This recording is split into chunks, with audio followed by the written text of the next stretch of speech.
Hey guys, I'm between gigs here and I just need to freshen up a little bit, and I thought that I would show you all how I do that. So first of all, I get a couple of these smile lines from smiling too much.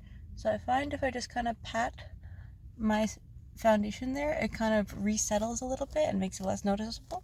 And then we also got a bit of shine going on here. So I have these oil blotting tissues. I just take one like this and press it on anywhere that I'm a little bit shiny. I find my nose often gets quite shiny from the oil on my face. And there we go. You can see it picks up the oil. Sometimes the forehead too can get a little oily.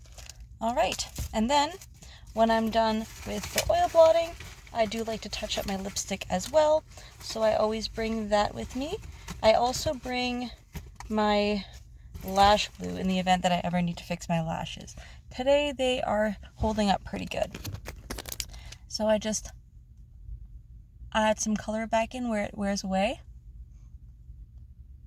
and cover that up with our layer of gloss on top. I just find the gloss makes it a little bit shinier. There we go. And I do need to make sure that it doesn't stay on my teeth, because often, see, the first smile you get some on your teeth.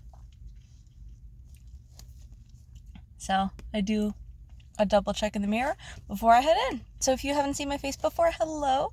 I'm a character performer and I do lots of birthday parties and events. Go ahead and check out the link in my profile to see all the other characters that I do. See you all real soon.